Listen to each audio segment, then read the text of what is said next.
Hello, welcome back and thank you for watching Betrayed Husbands Club. We appreciate each and every one of you. We'd like to know, what part of the world are you watching us from right now? Let us know in the comments. Now let's dive into today's story. Chapter 1, The Quiet Storm.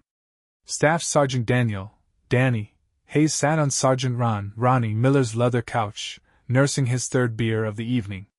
The TV showed a football game that neither man was watching, the sound serving only as background noise to their conversation about old times. Remember that night in Kandahar? Ronnie leaned forward, eyes lighting up with nostalgia. When Thompson thought he saw a snake in his sleeping bag? Poor bastard screamed like a kid. Danny chuckled, his voice deep and steady. He took another sip, his mind drifting to Afghanistan. The war had shaped him, forged him into who he was now. At 38, Danny carried himself with the disciplined posture of a man who'd spent his life in the military. His strong build and weathered features were a testament to countless missions and endless hours of training. Ronnie grinned, running a hand through his graying hair. Those were simpler times, huh? Us against the world. Speaking of simpler times, Danny said, setting his beer on the coffee table. Heard about your promotion. Congrats, man. Thanks, brother. Ronnie's face lit up. The colonel says I'm taking over the advanced training division next month. Better hours, better pay. Sarah's already making plans for the extra cash. Danny nodded, thinking about his wife, Eleanor. She'd been distant lately, spending more time on her phone, avoiding their usual dinners. He pushed the thought aside, focusing on his friend's good news. You'll make an amazing instructor, Danny said. Those recruits won't know what hit them. Ronnie's face grew serious. What about you? Still thinking about that deployment to South Korea? Danny shrugged. Eleanor's not thrilled about it. She says we need to spend more time together, work on our marriage. He let out a heavy sigh. Maybe she's right. Marriage takes work. Ronnie agreed, his tone suggesting he understood there was more to the story. How's Caleb doing at college? The kid's thriving. Top of his class in engineering. Pride crept into Danny's voice. He's got his mom's brains and my discipline. Meanwhile, across town at the Hayes household, Eleanor paced the kitchen, phone pressed to her ear. At 35, she was still stunning, honey blonde hair and sharp green eyes that could charm anyone. Today, those eyes glimmered with excitement as she spoke softly into the phone. Gavin, baby, it's perfect, she whispered, glancing out the window at the empty driveway. Danny's at Ronnie's. He won't be back for hours. On the other end, Gavin Marshall's smooth voice responded. Are you sure about this, Elle? Once we start, there's no going back. I've never been more sure of anything. Eleanor smiled cruelly. I'm done living this lie. Danny's never here. Always putting the military first. Do you know he's thinking about another deployment? After everything I've sacrificed. You deserve better, Gavin replied, his voice dripping with practiced sympathy. Though, had Eleanor seen his eyes, they'd have shown a cold, calculating edge. But the plan needs to be perfect. We can't afford any mistakes. The life insurance policy's solid. $2 million, double indemnity for accidents. Eleanor's voice dropped to a whisper. Stone knows exactly what to do. He's the best. Clean, professional, untraceable. Gavin paused for a moment. But Elle, are you absolutely sure? He's still your husband. Eleanor's bitter laugh filled the air. My husband? Danny stopped being my husband years ago. He's just a stranger who sleeps in my bed when he's not playing soldier. She moved into the living room, fingers brushing over a photo of Danny in his dress uniform. I want my freedom. I want a life with you. What Eleanor couldn't see was Gavin's expression, emotionless, sitting back in his office, feet up on the desk. Behind him stood Stone, a massive figure with dead eyes and scarred knuckles. Soon, baby, Gavin promised, winking at Stone. Stick to the plan, and we'll have everything we want. Their conversation was interrupted by a noise, a door opening. Eleanor froze, heart racing, but it wasn't Danny. Instead, Caleb Hayes entered the house, his backpack slung over one shoulder. The 18-year-old had intended to surprise his mom but stopped when he heard her voice. "Someone's here," Eleanor whispered urgently into the phone. "I'll call you back." But Caleb had already heard enough to freeze his blood. He pressed himself against the wall, pulling out his phone and hitting record. From the kitchen, his mother's voice drifted back, as though she hadn't noticed him in the shadows. "Sorry, false alarm," Eleanor said. "Now, about Stone, are you sure he can make it look like an accident?" "Trust me." Gavin's voice was clear enough for Caleb to hear. "Stone's done this plenty of times. Your military hero won't know what hit him." Caleb's hands trembled as he recorded, his mind spinning. The woman who had packed his lunches and kissed his scraped knees was plotting to kill his father. The betrayal hit him like a physical blow. A floorboard creaked behind him. Before Caleb could react, massive hands grabbed him. He spun around to face Stone, whose face remained unreadable as he drove a fist into Caleb's stomach. The phone clattered to the floor as Caleb gasped for air. Eleanor appeared in the kitchen, pale as she saw her son struggling with Stone. "Caleb?" she gasped. "What are you doing here?" "Mom," Caleb wheezed, still fighting against Stone's grip. "How could you?" Stone didn't wait for an answer. He dragged Caleb toward the elevator, ignoring the young man's attempts to break free. Eleanor watched, frozen in horror, as Stone threw Caleb down the elevator shaft with brutal efficiency. The sickening thud echoed through the building. Eleanor screamed, though the sound was more for show than real emotion. Stone calmly retrieved Caleb's shattered phone, crushing it in his massive hand. "It's done," Stone said flatly. "Call Gavin." Eleanor's hands trembled as she dialed, her voice breaking as she relayed the details. In his office, Gavin cursed. "This changes everything," he snapped. "Get out of there. Both of you. I'll send someone to clean up the mess."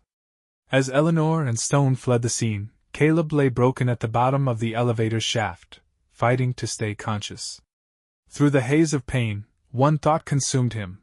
He had to warn his father. Chapter 2: Shattered Realities. The call came at midnight.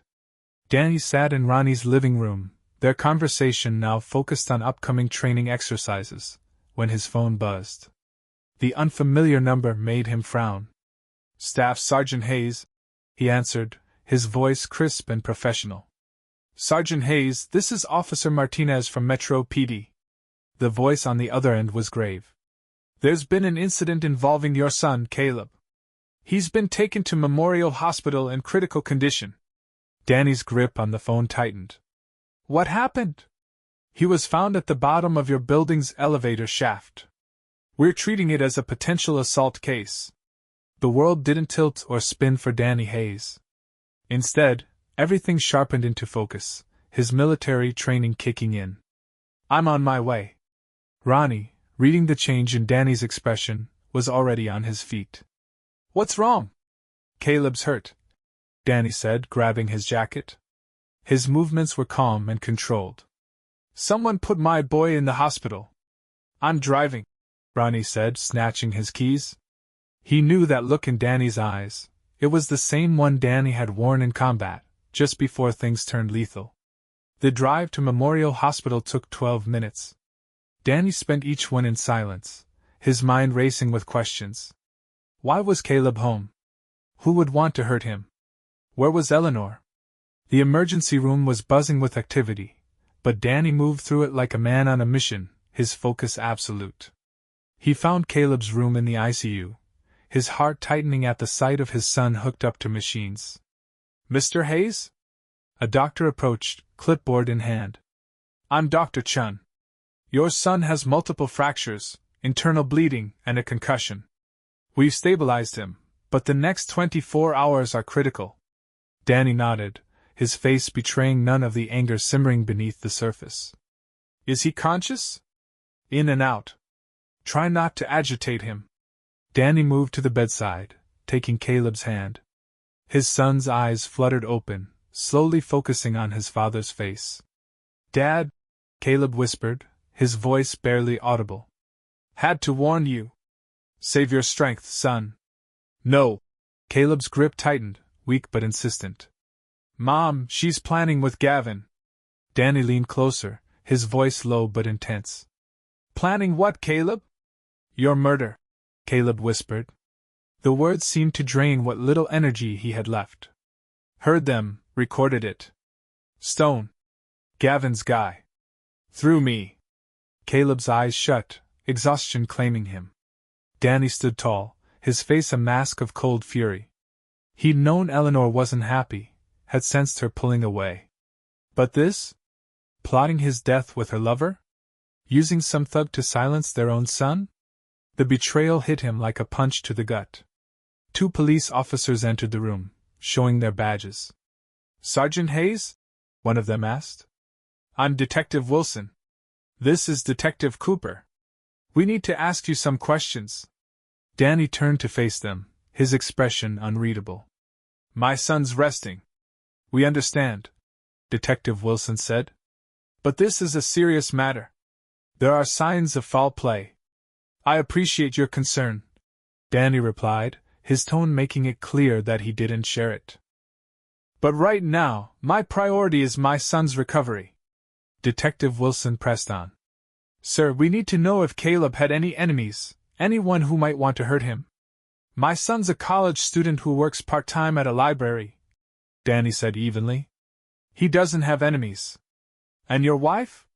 We haven't been able to reach her. I was at a friend's house, Danny replied smoothly. I don't know where Eleanor is. The lie slipped from his lips effortlessly. He had no intention of sharing what Caleb had told him.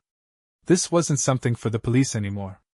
The detectives exchanged glances, clearly not satisfied with his answers. We'll need a formal statement, Detective Cooper said. Tomorrow, Danny said firmly. I'm not leaving my son tonight. Once the police had gone, Danny pulled out his phone. He had calls to make, favors to call in. Eleanor, Gavin, and this Stone guy had no idea what they had set in motion. Danny Hayes hadn't survived 3 combat tours by being weak, or forgiving. He dialed a familiar number. Jake? It's Hayes. Remember that debt you owe me from Fallujah? He said. I'm calling it in. Chapter 3, Seeds of Vengeance. The hospital room settled into an uneasy quiet, broken only by the steady beeping of monitors tracking Caleb's vitals. Danny sat in the uncomfortable chair beside his son's bed, his mind working through everything he had learned. 15 years of marriage played through his thoughts like a tactical briefing. Eleanor had been different when they first met, a dedicated nurse who understood the demands of his military life. She'd supported him through deployments, celebrated his promotions, and built a life together. When had that woman become someone capable of plotting his death? He recalled the small changes over the years, her growing frustration with military life, the subtle complaints about money despite their comfortable lifestyle, the way she'd stopped attending unit functions. Danny had chalked it up to the natural strain of military marriage, trying to make up for it by being more present when he was home. Sir? A nurse poked her head in. There's a call for you at the nurse's station. Says he's your commanding officer. Danny squeezed Caleb's hand before stepping out of the room. Colonel Matthews' voice came through the phone, gruff with concern. Hayes, I heard about Caleb. What do you need? Information, sir. Danny's voice was icy. I need everything you can find on a local restaurant owner named Gavin and his associate, Stone.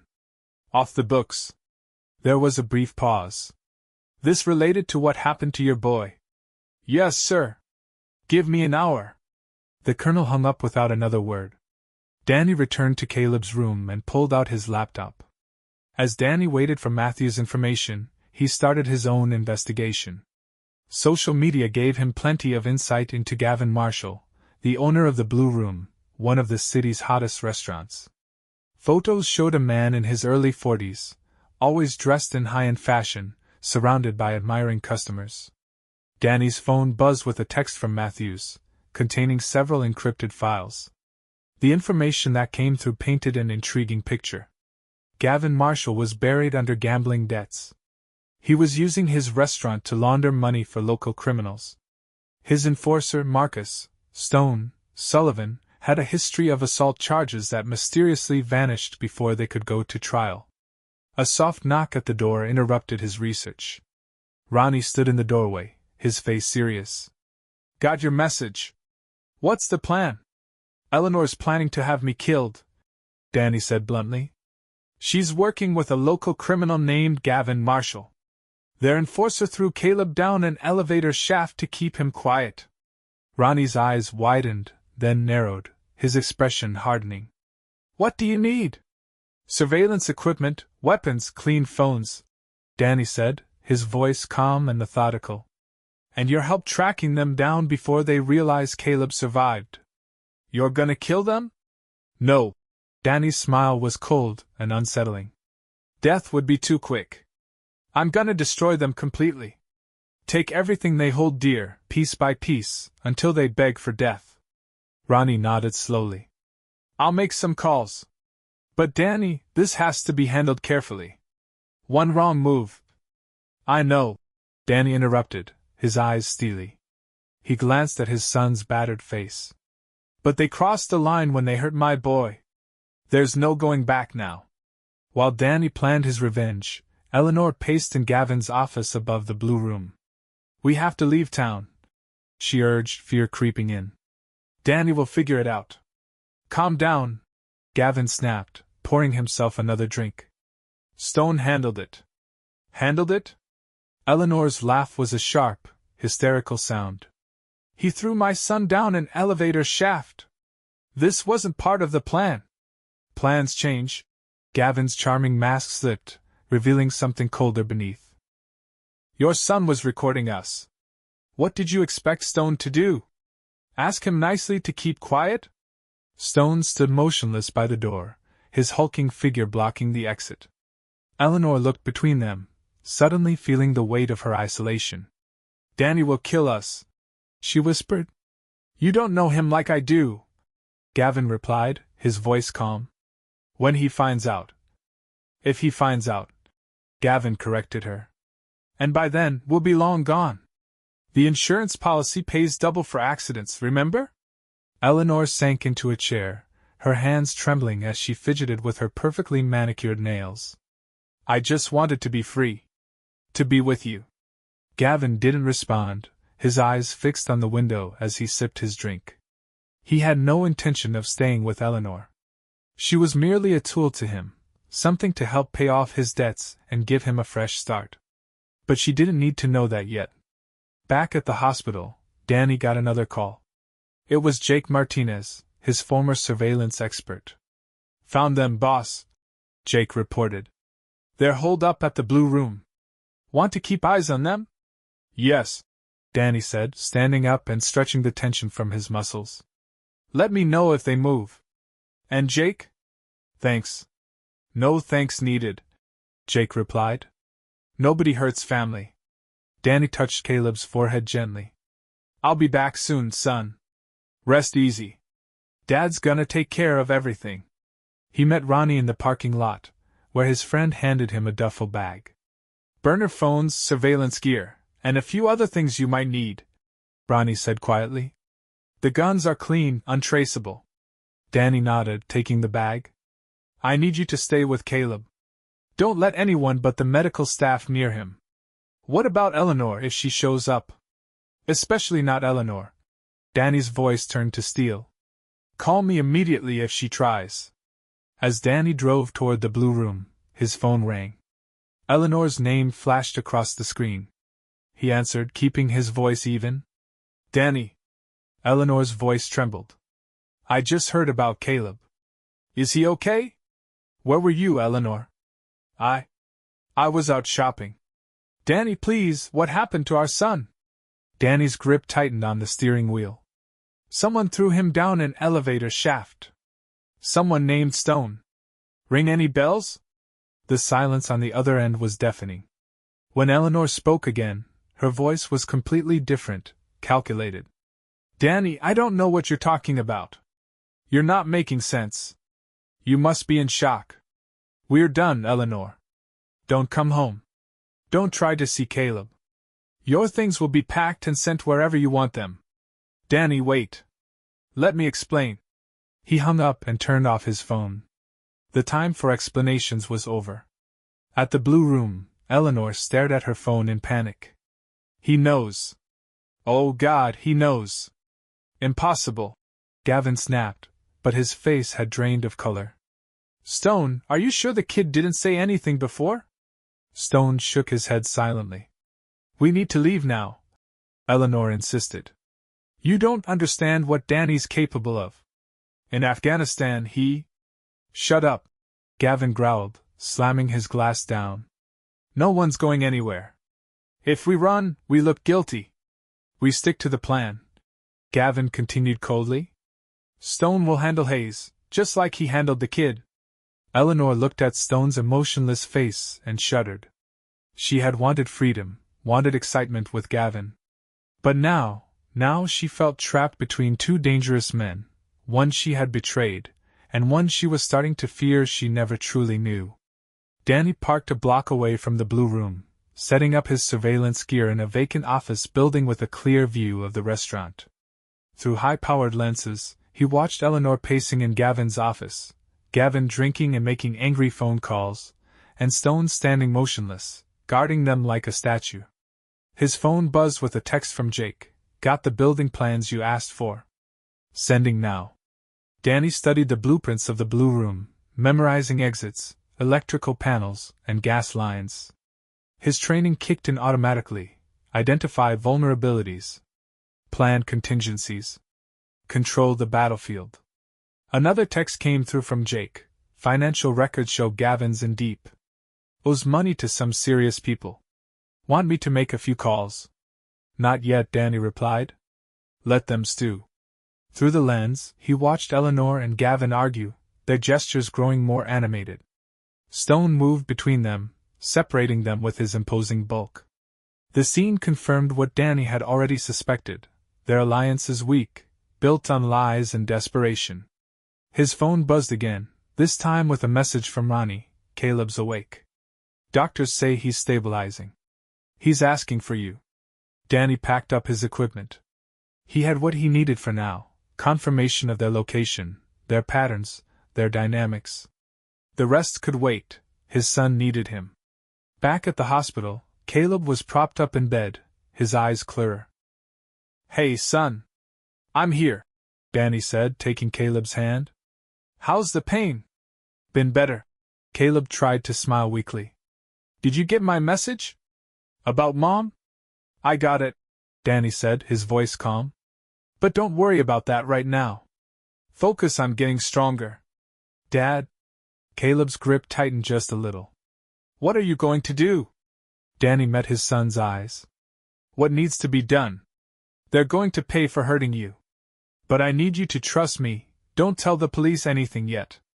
Caleb nodded slowly. I trust you, Dad. A nurse entered to check on Caleb's vitals, and Danny stepped into the hallway. Ronnie followed him. The doctors want to keep him for observation. At least a week, Ronnie reported. Good, Danny said, his face hard. That gives me time. Eleanor, Gavin, Stone, they think they're the hunters. It's time to show them what it feels like to be prey. As night settled over the city, 3 people sat in a restaurant office, unaware that they were already trapped in a web of their own making. Meanwhile, in the hospital, a father watched over his son, his mind working overtime, calculating, planning, preparing for the retribution to come. The foundation of deceit had been laid, and now the real hunt was about to begin. Chapter 4: The Shadow Stalker. Danny Hayes sat in his makeshift command center, surrounded by surveillance equipment and monitors. The abandoned office space, rented under a false name, gave him an unobstructed view of the Blue Room. 3 screens displayed different angles of the restaurant's exterior, while a 4th showed thermal imaging of the interior. Targets on the move. Jake's voice crackled through the radio. Eleanor just left through the back entrance. Heading east on foot. Danny adjusted his earpiece. Stay on her. What about the others? Gavin's still inside with Stone. They're arguing about something. Through high-powered microphones, Danny could hear fragments of their heated exchange. Gavin's voice was rising in anger. She's becoming a liability. This wasn't supposed to get complicated. Phone taps active, Ronnie reported as he joined Danny at the monitors. He handed Danny a tablet displaying text messages and call logs. They're planning to split up. Eleanor's spooked. Danny reviewed the messages between Eleanor and Gavin. His wife had been busy, multiple bank transfers, whispered promises, and desperate pleas for reassurance. But it was Gavin's messages to someone else that caught Danny's eye. Look at this. Danny pointed to a thread. Gavin's got another woman. Some model named Victoria. He's been promising her the same things he promised Eleanor. Ronnie whistled low. Man's playing with fire. Time to add fuel, Danny said, pulling out a burner phone and typing a message. Sending it to Eleanor's number. Check your lover boy's Instagram DMs with Victoria. Thought you should know. A friend. Within minutes, Eleanor's dot on the GPS tracker stopped moving, then reversed direction. Danny allowed himself a small, cold smile. She's heading back to the blue room. You gonna let them tear each other apart? Phase 1, Danny said, checking his weapons. A combat knife strapped to his ankle. A suppressed pistol at his back. Divide and conquer. Military Strategy 101. Across town, Eleanor burst into Gavin's office, her face flushed with rage. You lying bastard! She shouted. Gavin looked up from his desk, confusion quickly masked by his usual charm. Baby, what's wrong? Don't baby me. She thrust her phone in his face. Victoria? The swimsuit model? How long have you been playing me? Stone moved from his corner, but Gavin waved him back. Eleanor, you're not thinking clearly. Who sent you those messages? Does it matter? They're real, aren't they? Eleanor's voice cracked. I gave up everything for you. My marriage, my family, my son. Your son? Gavin's charm vanished. You mean the witness who could send us all to prison? The one who survived because Stone messed up? Stone's massive frame tensed, but he remained silent. Don't you dare blame this on Stone, Eleanor hissed. Her laugh was sharp, almost hysterical. This was your plan. You promised me freedom, love, a new life. But you're just like Danny said, a user. Like Danny said? Gavin's eyes narrowed, suspicion creeping into his gaze. When did you talk to Danny? Eleanor realized her mistake too late. Gavin gave a slight nod to Stone, who moved to block the door. Have you been in contact with your husband this entire time? Gavin's voice dropped to a dangerous level. Playing both sides, Eleanor? No, he just called me about Caleb, that's all, she stammered. Eleanor tried to retreat, but Stone was already behind her, closing in. Gavin, please, she pleaded, her voice shaky. Search her, Gavin ordered. Stone's huge hands quickly pat down Eleanor, finding her phone. He tossed it to Gavin. Danny watched the entire situation unfold on his surveillance feed. Eleanor's panic was visible, even on the thermal imaging. Jake, what's your position? Danny asked, his tone calm but firm. Northwest corner, clear view of the office. Want me to move in? Negative. Let it play out. Gavin scrolled through Eleanor's phone, his face hardening. Interesting call history, lots of unknown numbers, and these text messages? He raised an eyebrow. Warning us about police surveillance? Trying to save your own skin? Eleanor tried to snatch the phone back, but Stone's grip kept her arms immobilized. It's not what you think, she said, panic in her voice. Us? Gavin laughed, a bitter sound. There is no us. There never was. You were just a tool, insurance money and a clean getaway. He nodded at Stone. Take her to the basement. We need a real conversation about loyalty. Danny's radio crackled. Sir, they're moving her downstairs. Want me to maintain visual? Negative, fall back to position 2. Time to transition to phase 2. Danny glanced at his watch, then stood, checking his equipment for the final time. Ronnie, you in position? Ready when you are. Security cameras are looped, Alarm systems disabled. Danny gave a sharp nod. Remember, no one moves without my signal. We're doing this the right way. Meanwhile, in the Blue Room's basement, Eleanor sat bound to a chair, mascara running down her cheeks as she fought to hold it together. Gavin, please, I can explain everything. Explain what?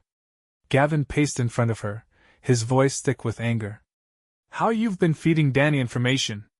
How you've been wearing a wire. No, I swear I haven't. Eleanor cried, shaking her head.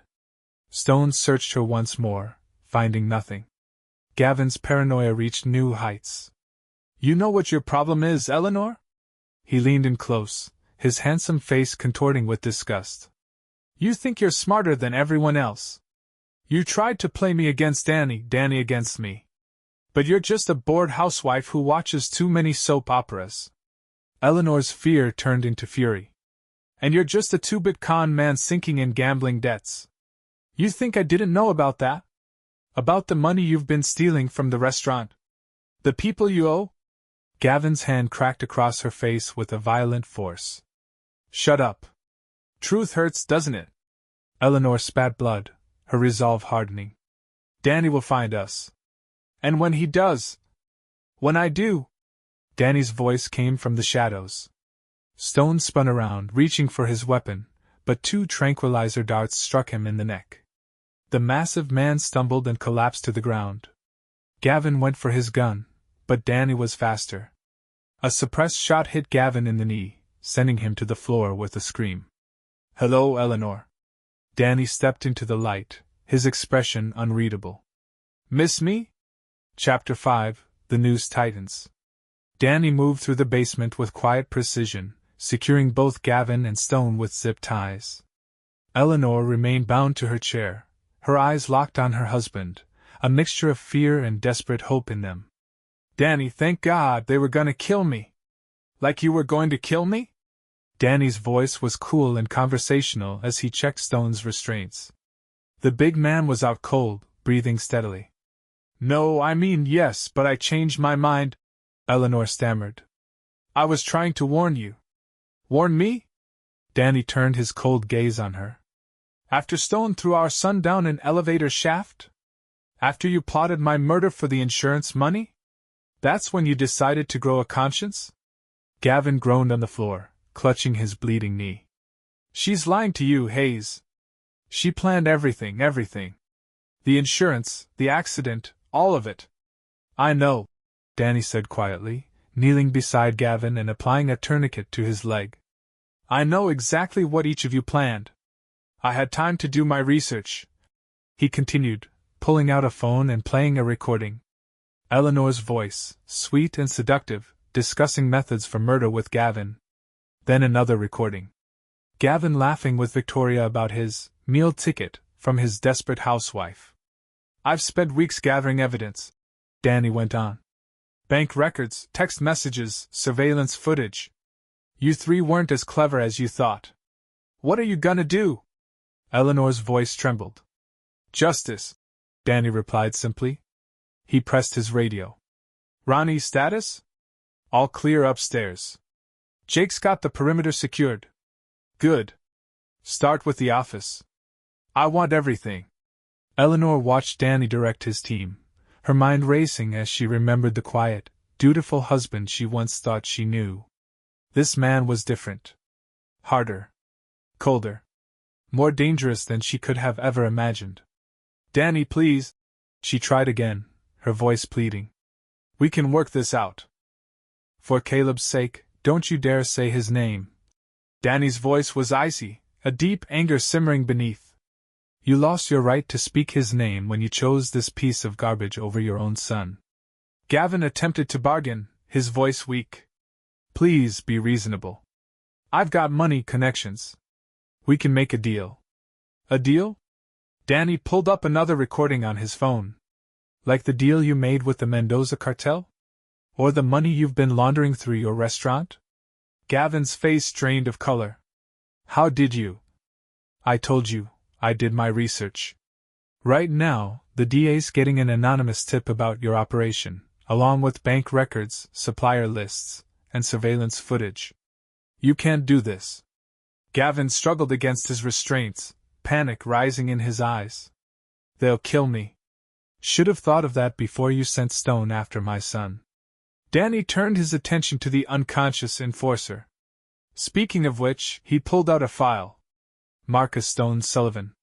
3 assault charges, 2 attempted murders, all mysteriously dropped. Danny continued.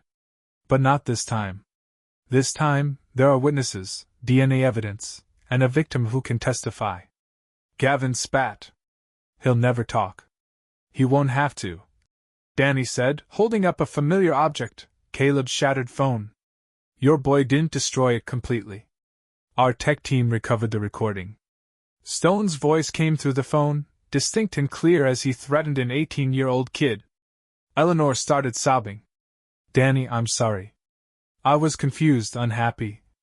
Shut up. Danny's voice was calm but absolute. I'm not interested in your excuses. I'm interested in justice. He pressed his radio again. Ronnie, found those account books yet? Better. Got his laptop. Full access to all his accounts and communications. I'm transferring everything, then wiping it clean. Jake's status on the surveillance? Cameras are showing our edited footage. As far as anyone knows, these 3 left town hours ago. Danny nodded, a small but satisfied smile on his face. Phase 2 complete. Begin Phase 3. What's Phase 3? Eleanor asked, her voice trembling, dreading the answer. Consequences. Danny pulled out a syringe. But first, you 3 are going somewhere more private. Can't have any interruptions. You're gonna kill us?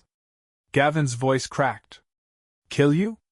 Danny prepared the injection with practiced ease. No, death is too quick, too kind. You're gonna live. Danny's tone turned cold. Live to watch everything you value, piece by piece, be stripped away.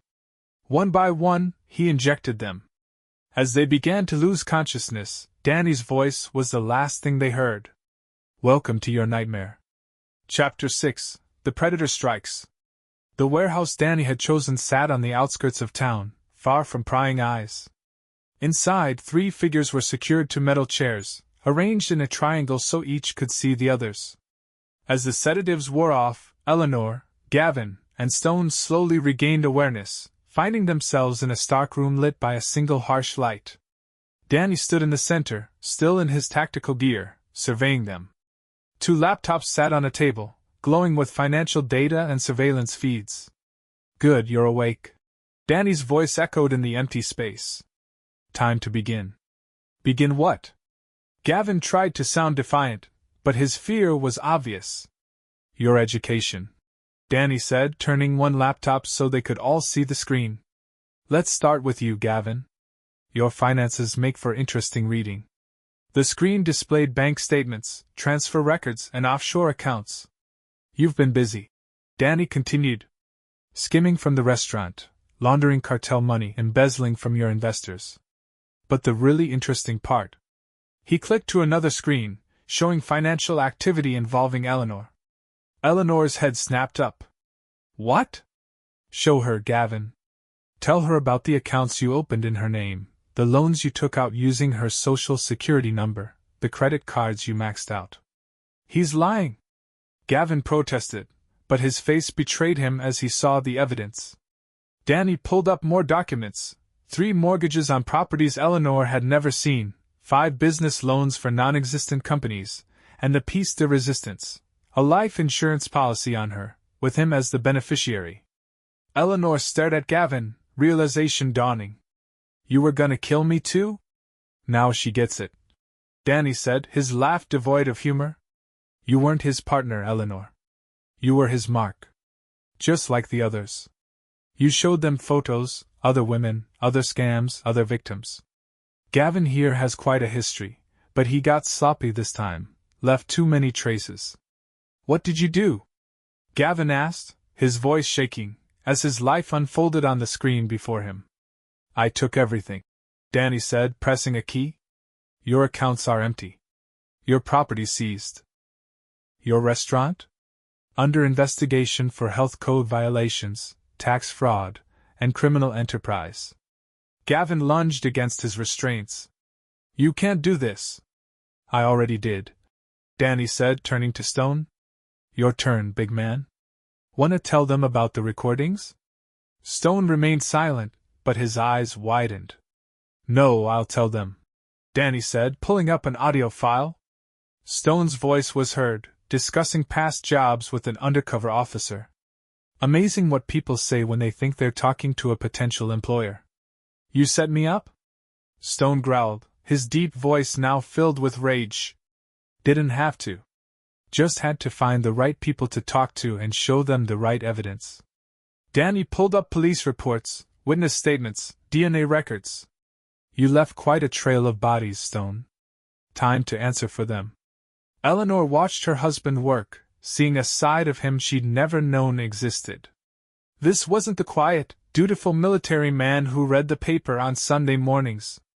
This was someone else, someone who knew how to break people. And you, Eleanor?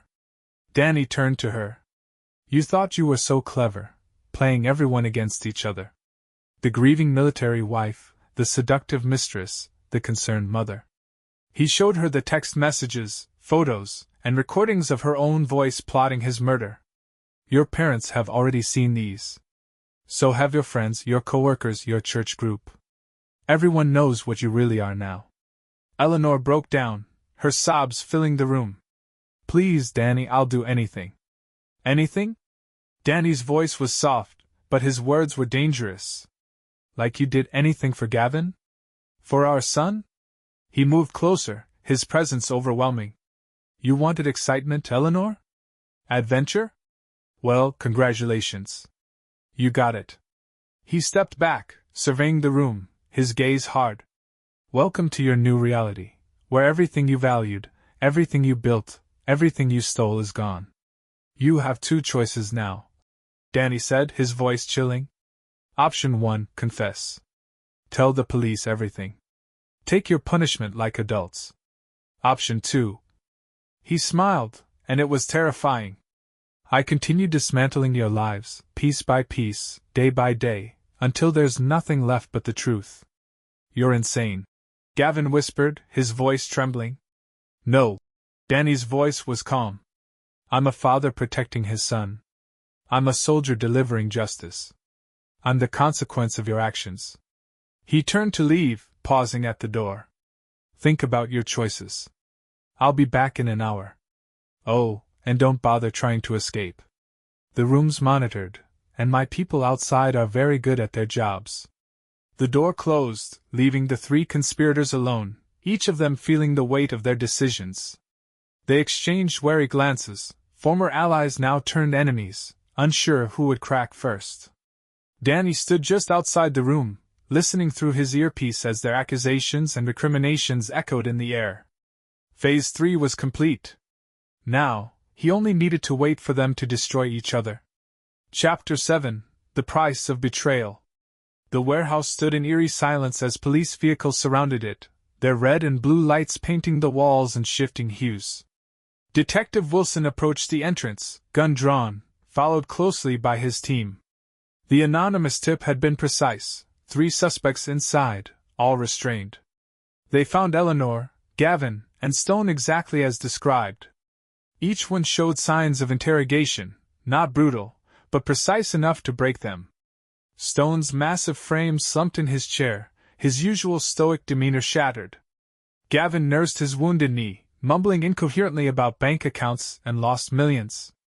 Eleanor sat rigid, mascara streaked down her face, muttering over and over that he knew everything. Call the paramedics, Wilson ordered, holstering his weapon, and get CSI in here. The evidence laid out before them was meticulous: financial records, surveillance footage, recorded confessions. Everything they needed to build multiple cases, all wrapped up like a gift for the prosecution. Across town, Danny's phone buzzed. Ronnie's voice came through, tense with frustration. They found them. What the hell did you do? What needed to be done? Danny's voice remained calm as he sat in his makeshift command center, systematically destroying hard drives and wiping servers. The hell it was? Stone looks like he went 10 rounds with a special forces unit. Gavin's babbling about torture. And Eleanor. Ronnie paused. She's broken, Danny. Completely broken. Good. Good. Listen to yourself. Danny replied, his voice steady. This isn't you. The old me died the moment they tried to kill my son. Danny's voice remained calm, unwavering. You want to judge me? Fine. But remember who helped set up the surveillance. That was different. Ronnie replied, his tone faltering. I thought we were gathering evidence, not. Ronnie struggled for words. The police are going to investigate. They'll trace it back to you. No, they won't. Stone won't talk. He's got too much to lose. Gavin's reputation is destroyed, his criminal connections exposed. Eleanor. Danny's lips tightened. Eleanor knows what happens to people who cross me now. In the interrogation room. At the police station, Detective Wilson sat across from Eleanor, his notepad ready. Mrs. Hayes, we need your statement. Eleanor stared down at her hands, her voice shaky. You wouldn't believe me. Try me. Wilson said. Danny, he knew everything. Our plans, the insurance scam, Gavin's other women. Her voice was haunted. She looked up, her eyes wide, as she whispered, He made us watch as he destroyed everything we had, piece by piece. Bank accounts emptied, reputations ruined, secrets exposed. Are you saying your husband did this? Wilson asked, his tone careful. Eleanor let out a bitter laugh. Prove it. He left no traces, no evidence. Just like in the military. The perfect operation. Wilson slid a pad of paper toward her. Write it down.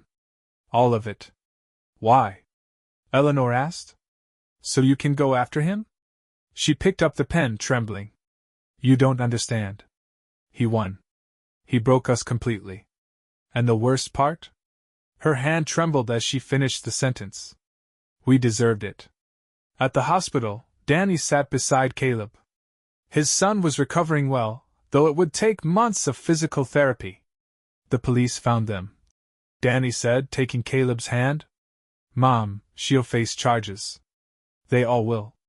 Danny's voice softened slightly. You don't need to testify. The evidence speaks for itself. Did you? Caleb hesitated. What did you do to them? Nothing they didn't deserve. Danny replied. He met his son's eyes. They planned to murder me for money. They hurt you to cover it up. Actions have consequences. The police came by earlier. Caleb said. Asked a lot of questions about you. Let them ask. Focus on getting stronger. A knock at the door interrupted them.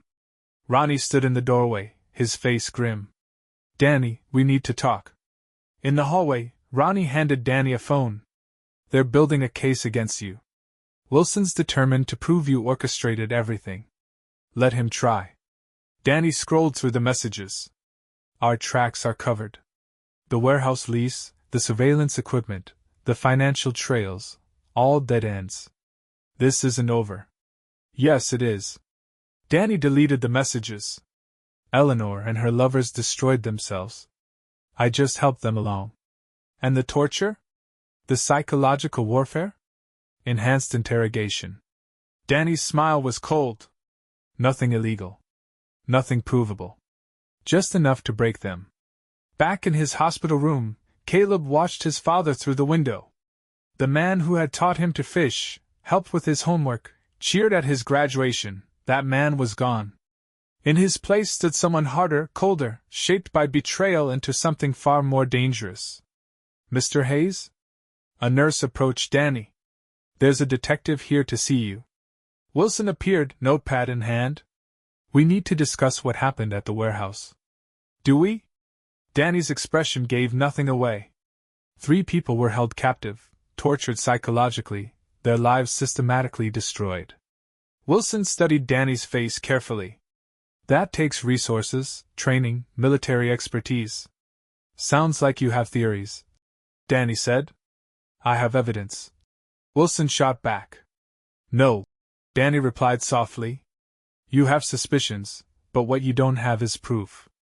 What you can prove is that 3 people conspired to commit murder for insurance money, that they attempted to kill my son to cover it up. He leaned forward. Focus on that, detective. Wilson stepped closer. This isn't over, Hayes. Yes, it is. Danny turned away. My son needs me. Chapter 8, Healing and Acceptance. 3 months passed. Danny and Caleb relocated to a small house in a nearby town, far from the whispers and stares. Caleb's physical therapy was progressing well, though he still walked with a slight limp. You sure about this? Caleb asked, pausing as he unpacked boxes. Moving away from everything? Fresh start. Danny replied, arranging Caleb's textbooks on a shelf. The trial's over. Eleanor, Gavin, and Stone are in prison. Time to move forward. The phone rang again. Danny paused, recognizing the number. Did she? He asked, the tone of his voice betraying nothing. She thinks it would help. Processing everything that happened. Danny shook his head. I processed it just fine.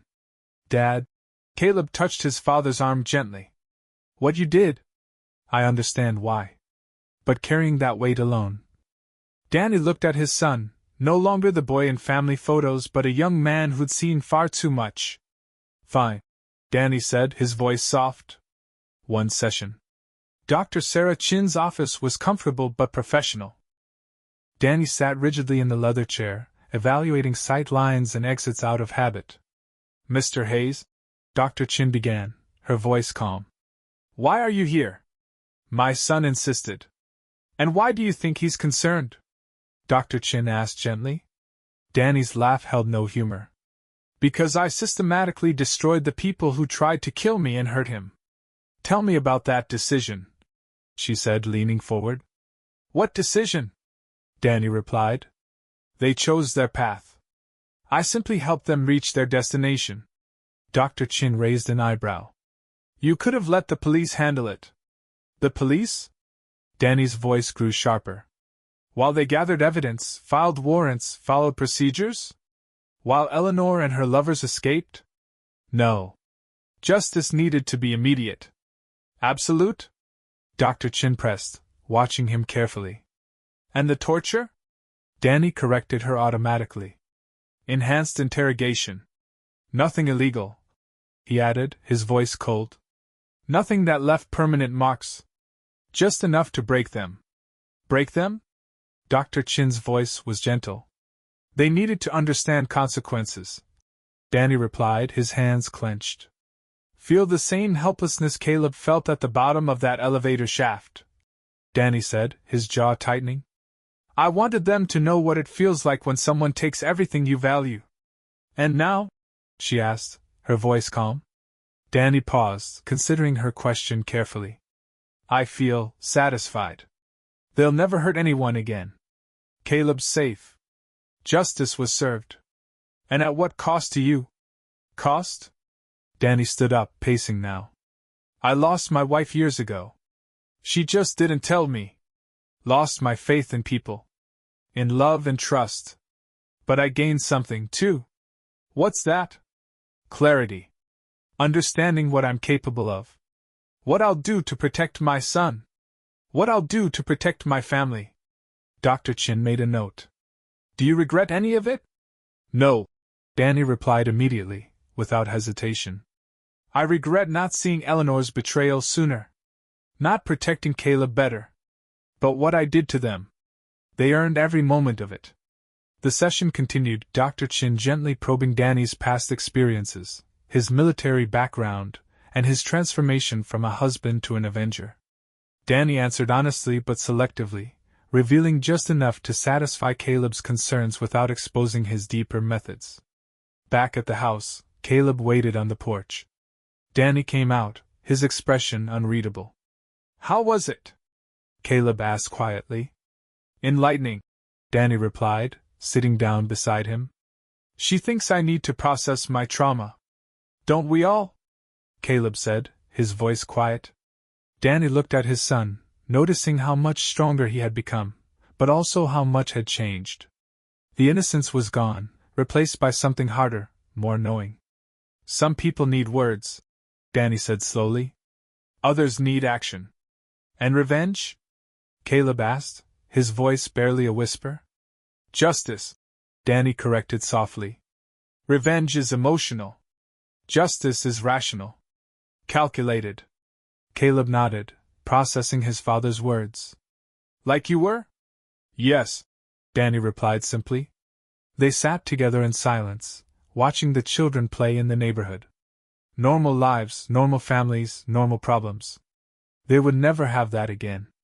I don't regret it, Danny said finally, his voice steady. Any of it. They made their choices. I know, Caleb said softly. Sometimes I hear Mom's voice in my dreams, Caleb murmured. Planning your murder. Then, Stone's hands grabbing me. Danny's arm went around his son's shoulders. They can't hurt us anymore. All three will die in prison. Because of what you did. Because of what they did. Danny's correction was gentle but firm. I just ensured they faced consequences. Chapter 9: The Dawn of a New Day. Years passed. Caleb graduated college with honors. His engineering degree opened doors across the country. Danny lived quietly, working as a private security consultant. They spoke weekly, sharing their lives while carefully avoiding certain topics. Then the call came. Eleanor was found dead in her prison cell. They say she took her own life. No note, no explanation. The officials were quick to say. Danny and Caleb stood at her grave, watching the simple service. No mourners came. Eleanor's betrayal had destroyed all her relationships.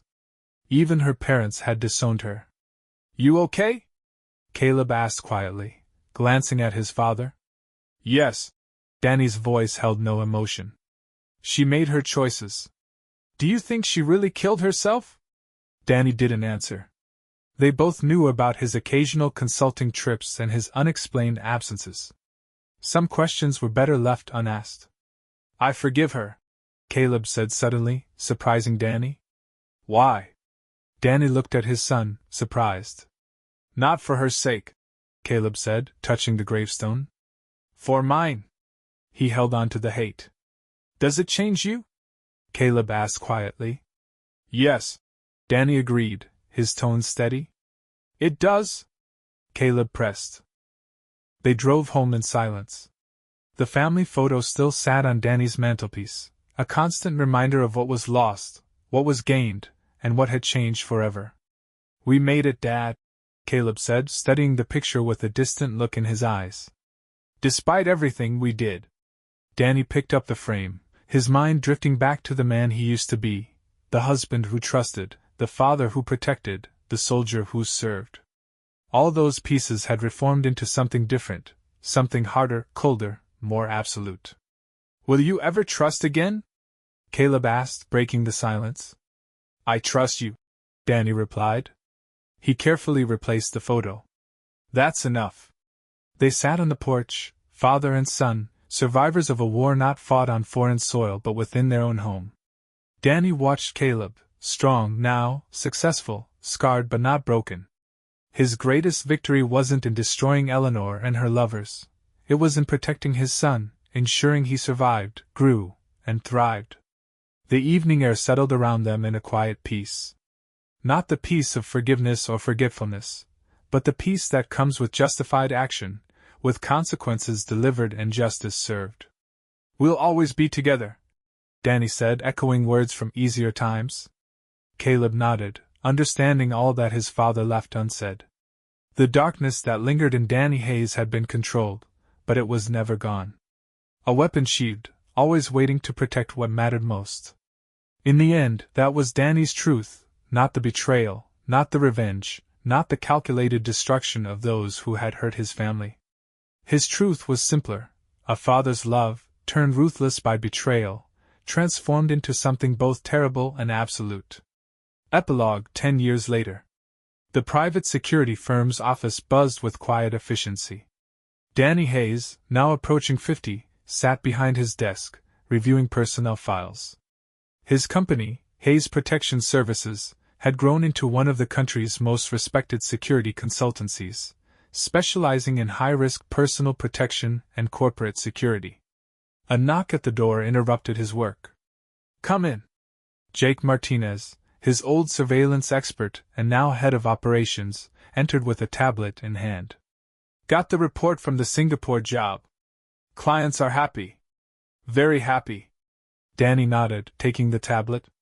The Singapore job had involved extracting a corporate whistleblower before certain parties could silence them permanently, work requiring absolute discretion, specific skills, and a willingness to operate in the gray areas. "Any complications?" "Nothing we couldn't handle." Jake hesitated for a moment before continuing. "There's something else. Gavin Marshall was found dead in his cell this morning." Danny's expression didn't change. After serving 8 years of his 20-year sentence, Gavin had apparently hanged himself, just like Eleanor had 3 years earlier. Stone remained in maximum security, a broken man who never spoke about what happened in that warehouse. "Natural causes?" Danny asked, though they both knew better. "That's what the report will say," Jake answered, studying Danny carefully. "Want to look into it?" "No need." Danny returned to his files. "The past stays in the past." The past might stay there, but its echoes remained. Danny's company employed several former military specialists, each carefully vetted and carrying their own dark experiences. They took jobs others wouldn't touch. Not illegal, but complex, requiring the kind of skills only certain people possessed. Danny's phone buzzed, a text from Caleb. "Dad, remind her about dinner tonight. Sarah's making that pasta you like." Danny smiled slightly. His son had flourished in the years since the incident. Now a successful aerospace engineer, Caleb had married Sarah Chun, yes, the same Dr. Chun who had been Danny's therapist. Their courtship had surprised everyone, especially Danny. But Sarah had proven to be exactly what both Hayes men needed in their lives. "Tell Sarah I'll bring the wine," Danny texted back. The door to his office opened again. Ronnie Miller walked in, gray-haired but still fit, carrying 2 cups of coffee. "Heard about Gavin," Ronnie said, setting 1 cup on Danny's desk. "News travels fast." "In our circles?" "Always." Ronnie sat down. "That's too bad. Think Stone's nervous?" Danny sipped his coffee. "Stone made his peace years ago. He knows the rules." Those rules had been simple. Complete silence about the warehouse incident, in exchange for certain protections in prison. Stone had kept his end of the bargain, surviving where Eleanor and Gavin hadn't. "Caleb asked about Eleanor last week," Ronnie mentioned. "Wanted to know if you ever regretted how things played out." "What did you tell him?" "The truth. That you did what was necessary to protect him." Danny nodded. The years had tempered his rage, but not his conviction. Eleanor's betrayal. Gavin's manipulation. Stone's violence. They'd all earned their fates. Danny's computer chimed with a new email. Another job request. This one came from a wealthy businessman whose daughter was being stalked by an obsessive ex-employee. The kind of case Danny's firm specialized in, protecting the vulnerable from those who would harm them. "Take a look at this," Danny told Ronnie, turning the screen toward him. Ronnie read quickly. "Sounds familiar. Guy with a military background, stalking skills, doesn't take rejection well. Like looking in a mirror, isn't it?" Danny's voice held dark humor. "Except we were the good guys." "Were we?" Ronnie raised an eyebrow. "You tortured 3 people, destroyed their lives, and possibly arranged their deaths years later. I delivered justice. There's a difference." "Is there?" Danny leaned back, considering the years since the warehouse incident. He had grown more controlled, more precise in his methods. The cold rage that had driven him to dismantle Eleanor's conspiracy had crystallized into something harder. An absolute commitment to protecting those who couldn't protect themselves. His phone buzzed again, a message from Sarah, bringing files about the new youth counseling program. "Want your input?" "Yes, the program," Danny replied. Using his connections and resources, Danny had established a foundation helping children affected by domestic violence and betrayal. Chapter 8: a different kind of justice. The public saw it as redemption, atonement for his violent past. But the truth was far more complicated. Speaking of justice, Ronnie said, breaking the silence.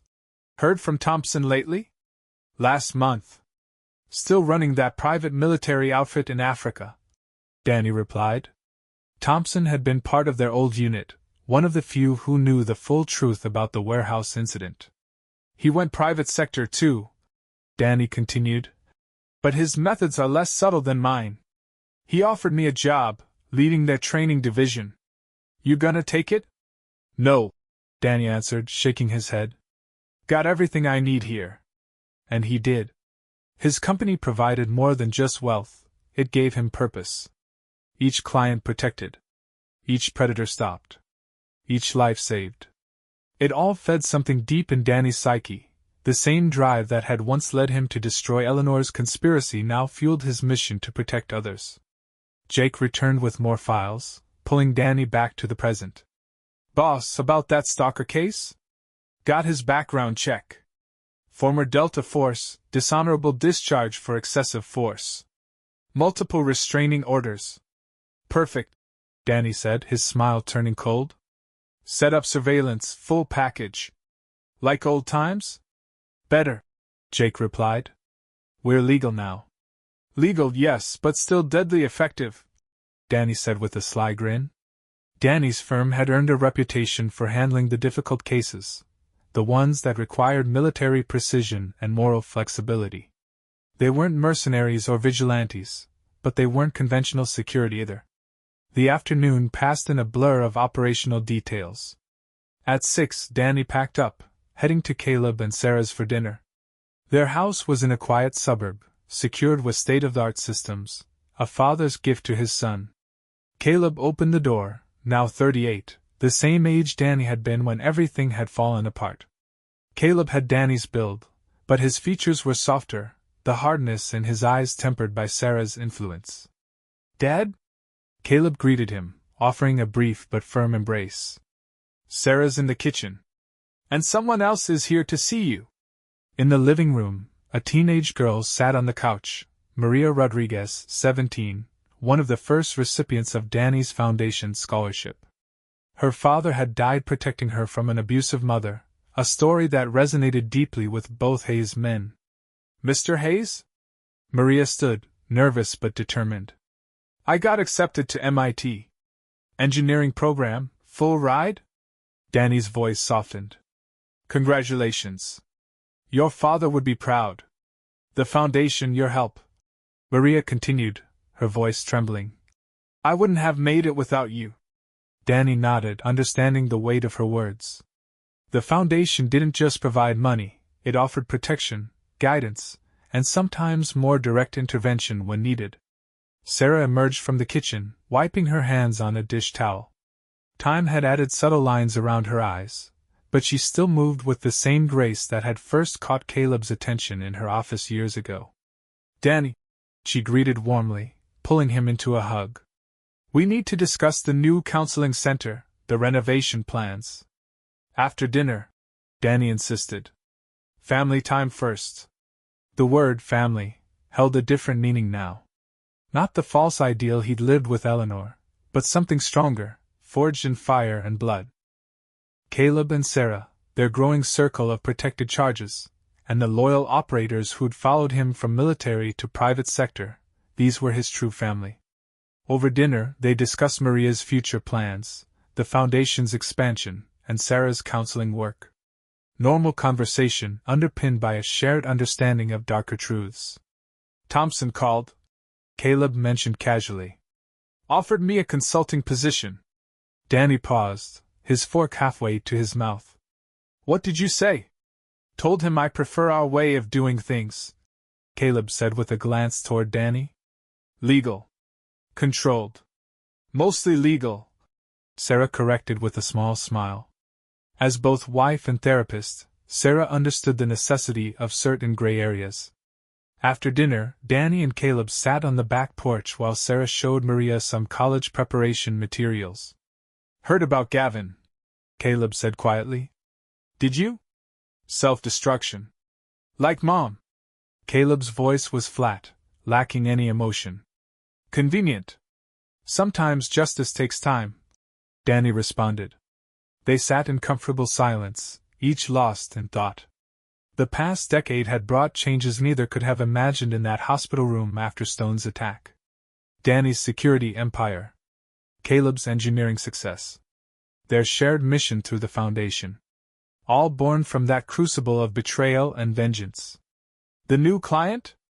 Caleb asked finally. The stalker case. Need any help? Danny glanced at his son. Caleb still maintained his engineering career but occasionally assisted with technical aspects of Danny's operations. Like father, like son. Though Caleb's methods were less direct. Could use your surveillance expertise, Danny admitted. You're tech-savvy. I'll stop by the office tomorrow, Caleb replied. Inside, they could hear Sarah and Maria laughing, normal sounds, a normal life. But both men remembered other sounds, the scheming of Eleanor, the violence of Stone, the confessions in that warehouse. Those memories didn't haunt them anymore. They fueled them. Danny's phone vibrated. A text from Jake, Stone requesting a meeting. Says it's important. Problem? Caleb asked, noticing his father's expression. No. Just the past knocking. Danny put the phone away. Nothing we can't handle. And they could handle it. The decades since the warehouse had honed their skills, refined their methods. Danny's rage had cooled into something more dangerous, calculated justice, delivered with precision and patience. Caleb had found balance between his father's darkness and Sarah's light. Together, they built something unique. A family business dedicated to protecting others from the kind of betrayal they'd survived. Later that night, driving home, Danny reflected on the changes time had brought. Eleanor and Gavin were dead. And life, though marked by darkness, continued. Chapter 10: The Legacy of Justice. Stone was broken. But the legacy they'd left behind lived on in ways either expected. Every client Danny's firm protected. Every child the Foundation saved. Every predator stopped. All part of the mission that had been forged in that warehouse, so many years ago. His phone buzzed again, pulling him from his thoughts. A message from an unknown number. Mr. Hayes, I heard you might be able to help. My daughter's in trouble. Another case. Another chance to deliver justice. Danny smiled faintly as he drove through the quiet streets. Some men might have been broken by what Eleanor and her lovers had plotted. But instead, Danny had built something far stronger. A legacy of protection, justice, and controlled vengeance. The past might stay buried, but the lessons learned from it lived on. And Danny Hayes had learned those lessons well. He was teaching them to his son. Applying them through his work. The world still contained many Eleanors. Many Gavins. Many Stones. But now it also held people like Danny and Caleb. Guardians operating in the shadows. Ensuring that justice found those who deserved it. Tomorrow would bring new challenges. Stone's request. The stalker case. Foundation business. But tonight, Danny drove home content, knowing he had built something lasting from the ashes of betrayal. Not just survival, but purpose. Not just vengeance, but justice. The night wrapped around his car like an old, familiar cloak. Somewhere out there, people were plotting betrayals, planning violence, threatening the innocent. And somewhere out there, Danny Hayes and his team waited. Ready to ensure that actions always had consequences. That was his truth now. Not victim. Not villain. But vengeance turned into purpose. The man who had destroyed his wife's conspiracy had become something more. A protector. A teacher. A force for calculated justice. The story that had begun with betrayal had evolved into something far greater. Danny smiled again, a predator's smile as he turned toward home. Tomorrow would bring new battles. New justice to deliver. He was ready. He always would be. And there you have it. This is where our story comes to an end. Share your thoughts in the comments section. Thanks for your time. If you enjoy this story, please subscribe to this channel. Click on the video you see on the screen and I will see you there.